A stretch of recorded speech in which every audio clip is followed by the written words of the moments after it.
So with kids that they encounter traumas, the problem is that they're traumatic because we don't have the ability to deal with them yet. We don't have the ability to process them yet. The center of your explored world is your family, and the center of the universe is you. You don't have the ability to really process quite yet that people are individuals and they have their own individual problems. If dad comes home from work and he's angry, why is he angry? When you're 5 years old, it's not, because he had a customer today who complained about him and his boss got angry and wrote him up, and so now he has that mark against him, which means he might not get a promotion. No, why is dad angry? Because you left a toy on the floor. You're internalizing all of that anger and that fighting, and that's what creates this anxiety in you.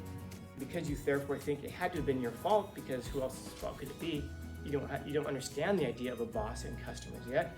It must be your fault. So what do? You go out of your way to somehow try to make it better. You make a drawing for them, clean up or something like that. And now you've internalized the idea that all of the problems of the world are yours to solve. So what happens when you grow up and you get into a relationship with somebody? If they're having a bad day, whose fault is it? Yours. Why? Because it's always my fault. It always has been since I was a little kid. I don't know why. I've always felt like everything was my fault, which is different from my responsibility. But everything's my fault. And so you feel anxiety constantly throughout life. You feel like you're not good enough. You feel like somehow you must be doing something wrong. If there's something that's wrong, you feel like you have to jump in and fix it, not just for yourself, but for everybody around you. Why? Because when you were a little kid, you didn't have the ability to process that trauma just yet. Yeah, that's interesting. You're gonna notice that the excuses that we give kids are oftentimes parallels to real life. So for example, who brings you presents on Christmas? Santa Claus. And Santa Claus brings you presents for what reason? You're good. Yeah, if you're good. So in real life, who brings you presents? Mom and dad, very close. What? Yeah, it's very clear. Yeah, and I'm telling you, telling you the truth here. Mom and dad bring you presents. And why do they bring you presents? No, they don't have to do. Oftentimes it's because of how good you are also. So Santa Claus is just, it's a parallel, but it allows us to separate ourselves from the situation, because if you don't bring the gift, if the kid doesn't get what they want and they're upset about it and you tell them, well, maybe you weren't so good, Santa Claus didn't bring it to you. Who's the bad guy there? Santa Claus. And then if they do get it and they were good, then that's kind of like an objective measure. It's like, it's not me saying it, it's somebody else saying it. And so there's a parallel that's there. In other words, we build our symbolic structures around parallels for reality. So we don't make it so that it's so far out there that it's unbelievable. We make it so that the symbolic reality is kind of close to the truth, if that makes sense. I don't know if that makes sense. This is something I'm still kind of trying to work on. Even like, for example, like the dark fantasy, the monsters. We've talked about that before. Where do the monsters reside? Really? Inside of ourselves. Yeah. And we tend to we tend to populate the unknown with our imaginations. What's in that closet? Something scary. What's out there? What's waiting for you after high school? I don't know, but it's gonna be something scary, right? Real world, it's terrifying because you haven't lived there yet. So you're kind of imagining what it's going to be like. And yeah, we get informed a little bit, like we hear things from people. Like for example, what's the real world like? Oh, it's terrible, isn't it? You have to pay a bunch of bills. People cut you off in traffic. Things don't work out the way you want them to. Anyway, enjoy your life. We only hear the negative about what the real world is like. But the truth is that you're already living in a parallel to the real world, which is kind of like here. And you can probably see the difference. It's like you're protected from things in school that hopefully you're wise enough to realize, well, if I was at a job instead of school, this kind of behavior wouldn't fly. Or I wouldn't be able to do this, or I wouldn't be able to get this kind of help. Or things would be better if I was at a job, because I would be able to choose where I was. I wouldn't have to put up with the places where I've been placed. And so high school is kind of like this just transitionary between the protected world and then the real world that you go out into. And so it's this parallel. And so we can forgive the child for not knowing because, as you said, we don't share the truth all the time. Now, hopefully we don't share the truth because they're just not able to process it just yet. So for example, we even, like in school here, where we talk about the things that we're not supposed to talk about.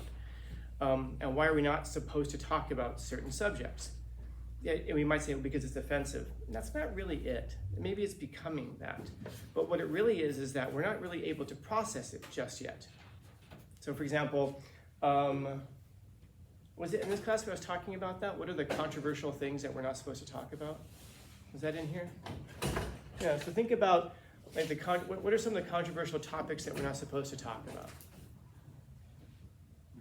Religion. Gay people. Abortion. Politics. What's that? Politics. Yeah. War. And think about how and how many of those topics do we talk about in here? This is interesting. Can anybody name any time I've ever talked about any of those things? Yeah, that's funny. I never have. And I'll ask people, and they go, "Oh, you talk about all of them. When?" I'm sure it's happened. When? I don't know. But isn't that funny? I'm the controversial one. Somehow I have a reputation for being controversial. I don't talk about any of the controversial subjects, but somehow that perception is there. But why are we not supposed to talk about those things? There's a reason I stay away from them. It's not because I'm not supposed to. It's because I don't think that we have access to enough information to talk about them in a meaningful way. I could talk about religion. That's one of my backgrounds is studying comparative religions. I could talk about lots of religions, but the truth is that most of us don't have enough information to really talk about it in a meaningful way. And it's difficult to talk about without just becoming indoctrination. I'll talk about stories sometimes, but in terms of that, no. I don't talk about transgenderism. I don't talk about the war in Israel and Palestine. I don't talk about politics. Very rarely do I talk about those things. And yet you get a reputation for being controversial anyway, which I embrace anyway. But the point is that there are these controversial things that we don't talk about because we just aren't ready to talk about them. We don't have enough information. We don't have enough experience. And it's difficult to talk about those things without it just becoming indoctrination. In other words, me saying, oh, here's enough information for you to choose my side. And it's difficult for us as people to not do that with people. It's natural because we want people to agree with us. And so rather than test myself in those areas, just stay away from them. Like I said, if anybody wants to know what I think about something, ask me before class, ask me after class. Somebody asked me recently after class who I was voting for. I've narrowed it down, but I gave an answer. It was an honest answer. I'll have an answer for them soon. I will have an answer for that soon. But if you ask me, I'll tell you. But during class, no, because this is not a place for that to happen, the indoctrination. But I know you do have people who do that, and you do have teachers who do talk about those things. And it's funny, I'm the controversial one. But I know why. Why am I so controversial? I know why. It's because you have Christmas up at Halloween. Because every day's Christmas. Put Christmas and Halloween. It's because I say shit in class. I don't know, it's how he says it. But all of these things are corollaries to introduce us into reality. In other words, we have these stories where we have the monsters, which kids are learning something about themselves. We have these realities of traumas that are kind of like this introduction into that, probably way too soon, into the adulthood. And what makes them traumas is that we don't have the ability to process them. When someone dies and you're 5 years old, how do you explain to somebody that their uncle died? Well, Uncle so-and-so died. Well, what does that mean? Well, he went away, and he's going to be watching us from the sky. Oh, so he's going to be up there? Yeah. Oh. So you try to explain you try to deal with the trauma in a way that the kid can understand. Because you can't have an advanced theological conversation with a 4-year-old, but you can give them corollaries. This is why, if you're trying to explain an experience to somebody that they've never had before, for example, if you've been ziplining before, and I ask you, describe the experience. You have to say, it's kind of like when it's it's like this, it's like that, because you explain things through analogies. That's the thing that we all have in common. I have to find something that I think you probably have experienced before, or that you can understand, and then say, it's similar to that. And put on and go, oh, okay, got it. So maybe you've never gone zip lining before, but maybe you've, I don't know, gone cliff diving before, I don't know, something like that. You go, it's kind of like that, but you're going in a straight line as controlled. And so with kids, they encounter traumas. The problem is that they're traumatic because we don't have the ability to deal with them yet. We don't have the ability to process them yet. The traumas in your life, for example, if you were a little kid and you grew up around your parents fighting and arguing all the time, there's a trauma that's been induced there. What causes the trauma is that at a very young age, you don't really have the ability to process the idea that people are different from you and that you're not the center of the world. The center of your explored world is your family. And the center of the universe is you. You don't have the ability to really process quite yet that people are individuals and they have their own individual problems. If dad comes home from work and he's angry, why is he angry? When you're 5 years old, it's not, because he had a customer today who complained about him and his boss got angry and wrote him up, and so now he has that mark against him, which means he might not get a promotion. No, why is dad angry? Because you left a toy on the floor. So he comes in, he's already mad. Why the hell is this thing here? Or even if it's not that, you just think maybe my room was messy. In other words, you're internalizing all of that anger and that fighting, and that's what creates this anxiety in you. And because you therefore think it had to have been your fault, because who else's fault could it be? You don't understand the idea of a boss and customers yet. It must be your fault. So what do? You go out of your way to somehow try to make it better. You make a drawing for them, clean up or something like that. And now you've internalized the idea that all of the problems of the world are yours to solve. So what happens when you grow up and you get into a relationship with somebody? If they're having a bad day, whose fault is it? Yours. Why? Because it's always my fault. It always has been since I was a little kid. I don't know why. I've always felt like everything was my fault, which is different from my responsibility. But everything's my fault. And so you feel anxiety constantly throughout life. You feel like you're not good enough. You feel like somehow you must be doing something wrong. If there's something that's wrong, you feel like you have to jump in and fix it, not just for yourself, but for everybody around you. Why? Because when you were a little kid, you didn't have the ability to process that trauma just yet. So it doesn't have to be something like really major. It could be something of just parents fighting all the time. It has nothing to do with you. And so we internalize it.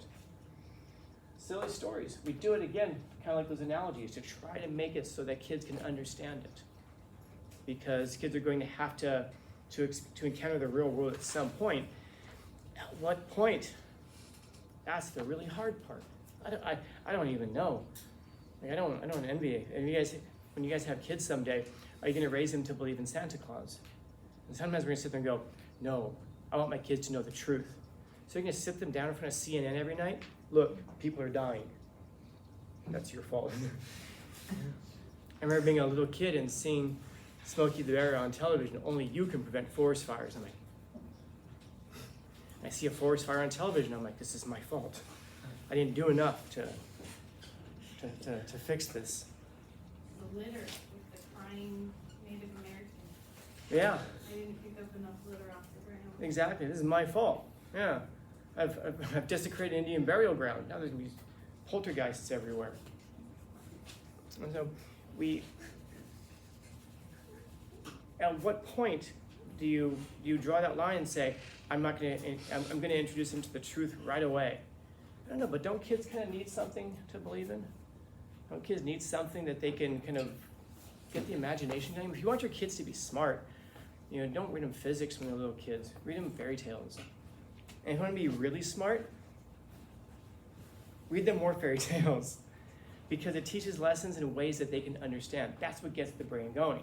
It's when you're a little kid and you're given the whole truth that you can't possibly process yet, that the brain turns off and you go, I don't get it. You move on to something else, versus a fairy tale, which engages the mind in a way that you can understand. That kind of brings you along like a fishing pole, I guess. And so you want to give people things that can hook their interests, which means give it to them in a way that they can understand and and bring them along.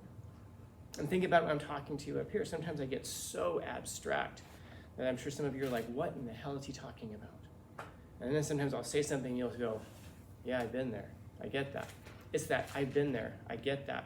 That kind of hooks you into the story, the lesson. Sometimes you have to reset it with some kind of a joke. But we can forgive kids when they're afraid of the dark because they don't know. They're filling it with they're populating the unknown with their imaginations. And we already know what's inside of the hearts of all of us. And we already know what's in the hearts of all of us. We already know what's in the hearts of all of us. That's part of education, man. That's part of maturing and getting educated. It's being able to temper and to process the things that are in our hearts. Because our hearts, if any of you guys babysit little kids, it's nice for us to think, oh, but they're so innocent and sweet. That's pretty much said by people who have never babysat little kids before, never had them. Yeah, little kids are monsters, man. They cry. What was it? I saw this video on Instagram. It was one of the funniest things I ever saw. It was people posting videos of their kids crying, which is funny enough. But they were toddlers, and at the bottom, it explained what they were crying about. And it wasn't just like them crying. It was them trying to talk to their kids. And it was stuff like, he's crying because I won't let him eat out of the dog bowl. And this kid's like trying to eat the dog food, and he's like crying because mom won't let him eat the dog food with the dog. Stuff like that. And you're just, and the funny thing is not the kids crying, it's that they're just doing stuff that you're just like, that's off the wall, man. And it's bad for them, and that they'll still do it. And they'll argue, and they'll be angry. And like, imagine if you had a toddler who was this tall and was strong. Yeah, it would kill you. A toddler would kill you. I'm glad that the toddlers are however big they are, small. Because then at least you can protect yourself against them. Because they would do terrible things, because that's the thing that's in the heart of a toddler.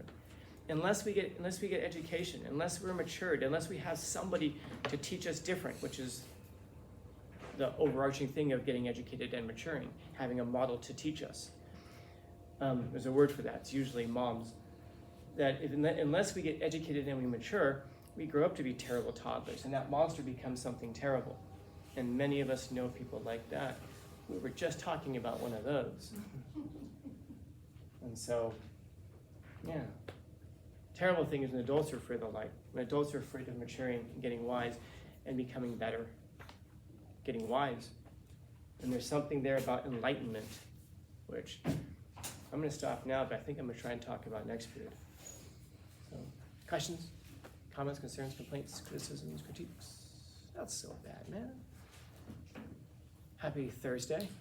Yeah. Hey, really happy Thursday, man. Big game yesterday. Dodgers win the World Series, man. Very happy about this.